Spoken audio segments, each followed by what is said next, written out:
Me brother प्रकाश सरकार deep Bible मिनिस्ट्रीद्वारे पुन्हा एकदा तुमच्यासमोर येत आहे. डीप बायबल मिनिस्ट्रीद्वारा आपण बायबलचा अभ्यास करणार आहोत आणि त्यासाठी मुख्यतः मी प्रगटीकरणावर जोर देणार आहे. प्रगटीकरणाचा अभ्यास करणार यात आपण करणार आहोत आणि पुढील सर्व होणाऱ्या गोष्टी पवित्र शास्त्रात सांगितलेल्या आहेत व मानवाची त्या परिस्थितीत अवस्था काय असणार आहे ते आपण पाहणार आहोत. मी विश्वासू आहे, जन्मापासून विश्वासू आहे. 40-50 वर्षाचं माझं बायबलचं अध्ययन आहे आणि मी प्रगटीकरण जवळजवळ प्रत्येक मराठी, हिंदी, इंग्लिशमध्ये 170 वेळा वाचलेला आहे आणि उर्दूमध्ये 60 वेळा वाचलेला आहे प्रगटीकरण आणि त्याचा अभ्यास केलेला आहे. बायबल मी 30-40 वेळा वाचून पूर्ण केलेलं असेल जवळजवळ आणि बायबलमधले अनेक गोष्टी, अनेक रहस्य जी आजपर्यंत कोणी आपल्याला सांगितली नाही ती रहस्यही मला परमेश्वराने सांगितलेली आहेत आणि त्याद्वारे मी ती रहस्य तुमच्याकडे आणून तुम्हाला सांगणार आहे. आणि परमेश्वराचं जे गहन रहस्य आहे बायबलमध्ये, परमेश्वराची जी प्रीती आहे, परमेश्वराचं जे प्रेम आहे ते आपण पाहणार आहोत. आपला परमेश्वर प्रीतीशिवाय काही नाही, त्याच्याकडे दुसरं काहीच नाही. शिक्षा तर कोणाला करू इच्छित नाही, परंतु आपण पापात पडल्यामुळे ह्या सर्व गोष्टी त्याला कराव्या लागतात. आपण आजपर्यंत अनेक देवाच्या सेवकांचे संदेश ऐकले असतील. Benny Hinn, John Haggai, David Jeremiah, Joseph Prince, Paul Dhinakaran, Sadhu Sundar Selvaraj, R Paul, Daniel Raj असे जे सर्व देवाचे सेवक आहेत, संदेष्टे आहेत, त्याचे संदेश तुम्ही ऐकले असतील. त्यातील फार कमी लोक प्रगटीकरणावर बोलतात.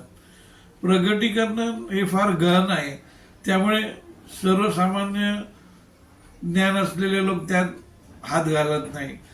परमेश्वर आपल्या सर्व सेवकांना वेगवेगळ्या प्रकारच्या आशीर्वादाने परमेश्वराने भरलेलं आहे.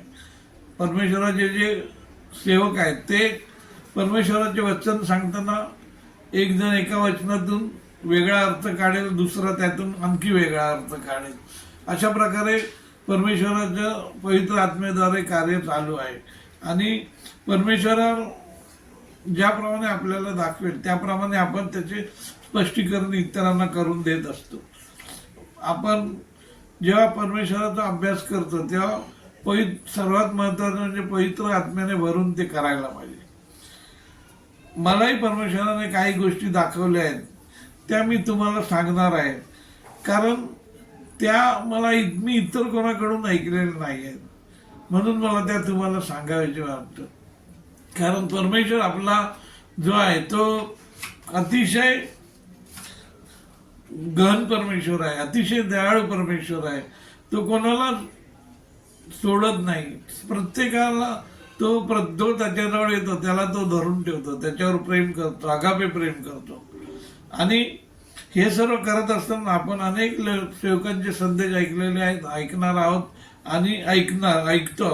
तर त्यात आपण फक्त एकच गोष्ट बघितली पाहिजे, कोण बरोबर कोण चूक हे न बघता जो संदेश देणारा आहे देवाचा सेवक तो पवित्र शास्त्रातील वचनाप्रमाणे बोलतो का हे बघितलं पाहिजे. कारण आपण स्वतःच्या बुद्धीने जर सांगायला गेलो पवित्र शास्त्राची वचनाचं स्पष्टीकरण तर ते कधी यशस्वी होणार नाही आणि ते कधी बरोबर असणार नाही.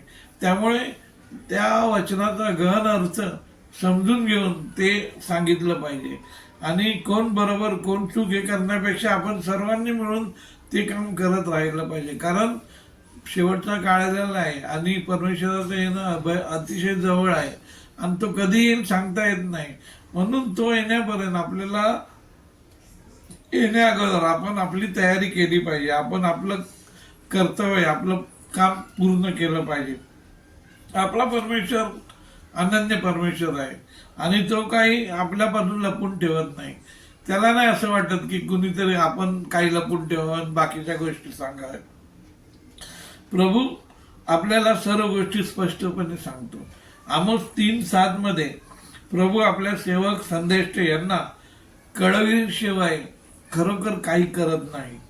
जर आपल्यावर संकट येणार असेल तर तेही परमेश्वर आपल्याला अगोदर सांगतो. त्याने आम्हाला सृष्टी निर्माण केल्यापासून तिचा नाश व आमचा उद्धार, मानवाचा उद्धार याविषयी सर्व काही सांगितलेले आहे.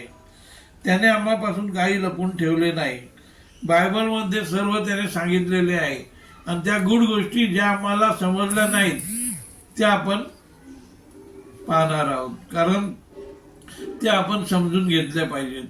कारण प्रगटीकरणाचा अभ्यास करण्यासाठी तो कंटिन्यू करणं आणि त्यात रममान होणं हे आपलं ध्येय असलं पाहिजे. कारण त्या गोष्टी आपण समजून घेतल्या नाही तर आपण पवित्र शास्त्राचा अभ्यास करूच शकत नाही. पवित्र शास्त्राचा अभ्यास 3 गोष्टी आपण शिकल्या पाहिजेत.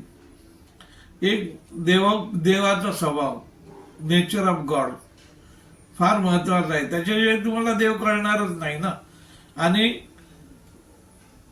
पाप आणि मृत्यूपासून सुटका, परमेश्वराने आपल्याला दिलेलं सर्वात मोठं वरदान. पाप आपलं नष्ट केलं आणि मृत्यूपासून आपल्याला वेगळं केलं.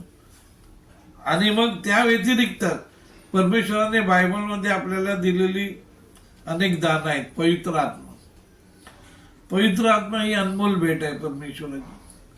पवित्र आत्मा त्याने आम्हाला दिला, ह्यासाठी दिला की आम्ही कुठेही सैतानासमोर कमी पडता कामा नये, आमची शक्ती कमी पडता कामा नये.